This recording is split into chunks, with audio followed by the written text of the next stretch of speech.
The sound of her scream didn't echo through the air. It was swallowed, buried, trapped inside a filthy warehouse on the edge of town, the kind of place where people entered, but not everyone came out. And on that cold, dreadful night, the last person anyone expected to be dragged inside was Emily Carter, the only daughter of the Iron Wolves Motorcycle Club president, a man feared by criminals and respected by everyone else. But this wasn't a typical kidnapping. This was revenge, calculated, vicious, and personal. And the moment the bikers found out, the earth beneath the city didn't just tremble. It roared at the hook. The moment everything seeing Emily wasn't the kind of girl who got scared easily. Growing up around bikers meant she learned early how to throw a punch, how to read people, and how to face danger head-on. But when she felt that rough hand grab her from behind, pressing a chemical-soaked cloth over her nose, even she couldn't fight the darkness pulling her under. Hours later, she woke strapped to a chair, wrists burning from the ropes, her vision blurred, then sharpened just enough to reveal the man standing in front of her, a man with a crooked grin, a jagged scar, and a reputation. Ryder Kane, a ruthless drug dealer the Iron Wolves had shut down months earlier. "You took my business," he hissed, leaning close. "So I'm taking your heart." Back at the clubhouse, a storm brewing when the news reached the Iron Wolves. The atmosphere in the clubhouse changed instantly. Conversations stopped mid-sentence. Pool cues dropped. The music died. President Jack Ironheart Carter, a man who'd fought for decades to keep drugs out of their community, felt something inside him snap. He wasn't just a club leader in that moment, he was a father. "Mount up," he growled, voice trembling with rage. "No one, and I mean no one, touches my daughter." Engines roared outside. Jackets were thrown on. The wolves were awakened, and they weren't going to negotiate. Not tonight. That Emily's spirit. The fight inside the Meanwhile, Emily wasn't giving up. Fear clawed at her chest, but she forced herself to stay calm. Her father taught her something important. Panic is a weapon for your enemy. She looked around the warehouse. Tools, crates, broken windows, shadows crawling like snakes. But then she noticed something. A loose bolt, right beneath her wrist. She twisted, forcing the rope to rub against the metal. It hurt. It tore her skin. But pain meant progress. She kept going, whispering to herself, "Dad's coming. He always comes." The bikers ride out. A Brotherhood UNA. The Iron Wolves split into 3 search teams. They rode through abandoned streets, industrial zones, old drug dens, anywhere Ryder might be hiding. Challenge 1. No leads. Ryder vanished months ago. No one knew where he'd gone. Challenge 2. Ryder's networked. He had lookouts everywhere, and the wolves knew Ryder would flee or harm Emily the second he sensed danger. Challenge 3. Time. They didn't know how long she had. At Jack's second in command, Hawk, approached him at a red light. "Boss," Hawk said quietly, "we'll find her. You raised her to be a fighter." Jack nodded, but his jaw clenched. "She shouldn't have to fight," he whispered. "She's just a kid."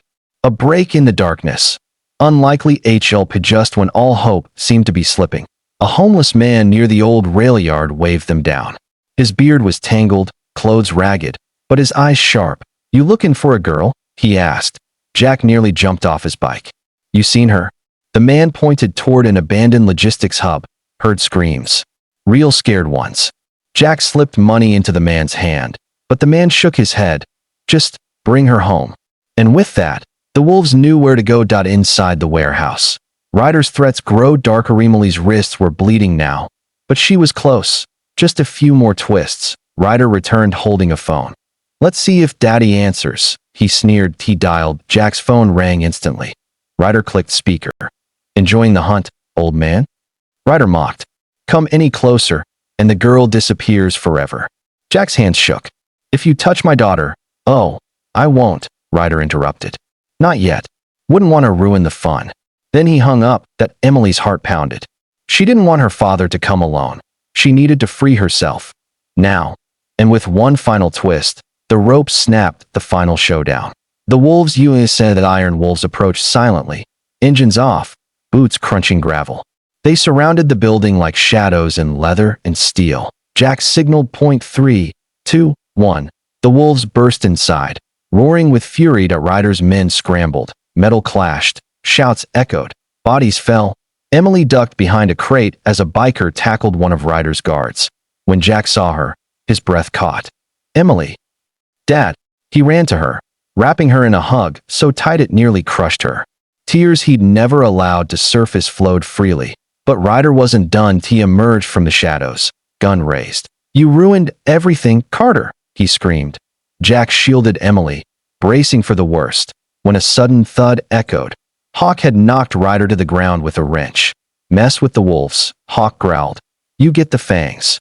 Ryder was dragged out, defeated, broken, beaten, done with the aftermath, healing and HO back at the clubhouse. Emily sat with a blanket around her shoulders, surrounded by the brothers who'd risked their lives to save her. She wasn't crying anymore. She was smiling. You okay, kiddo? Jack asked, brushing dirt from her cheek. I am now, she said softly. You came. Jack kissed the top of her head. I'll always come. The wolves raised their glasses. To family, Hawk said. To loyalty, another brother added. To Emily. Jack finished. The bravest of us all. Everyone cheered at the message. What this story teaches us, this story isn't just about bikers or revenge, that it's about love, loyalty, and never giving up on the people you care about. It's about fighting darkness with unity, standing up when someone you love is threatened, and remembering that even the toughest looking people often have the biggest hearts. Family isn't always tied by blood.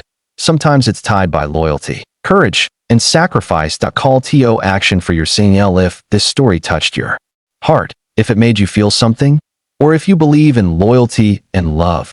Backhand index pointing right, tell me in the comments. What would you have done if you were in Emily's shoes or her father's? Your thoughts matter. Your voice matters. And if you want more stories filled with emotion, courage, and humanity, make sure you like, subscribe, and hit the notification bell for more powerful storytelling on Be Kind Always. Because no matter how tough life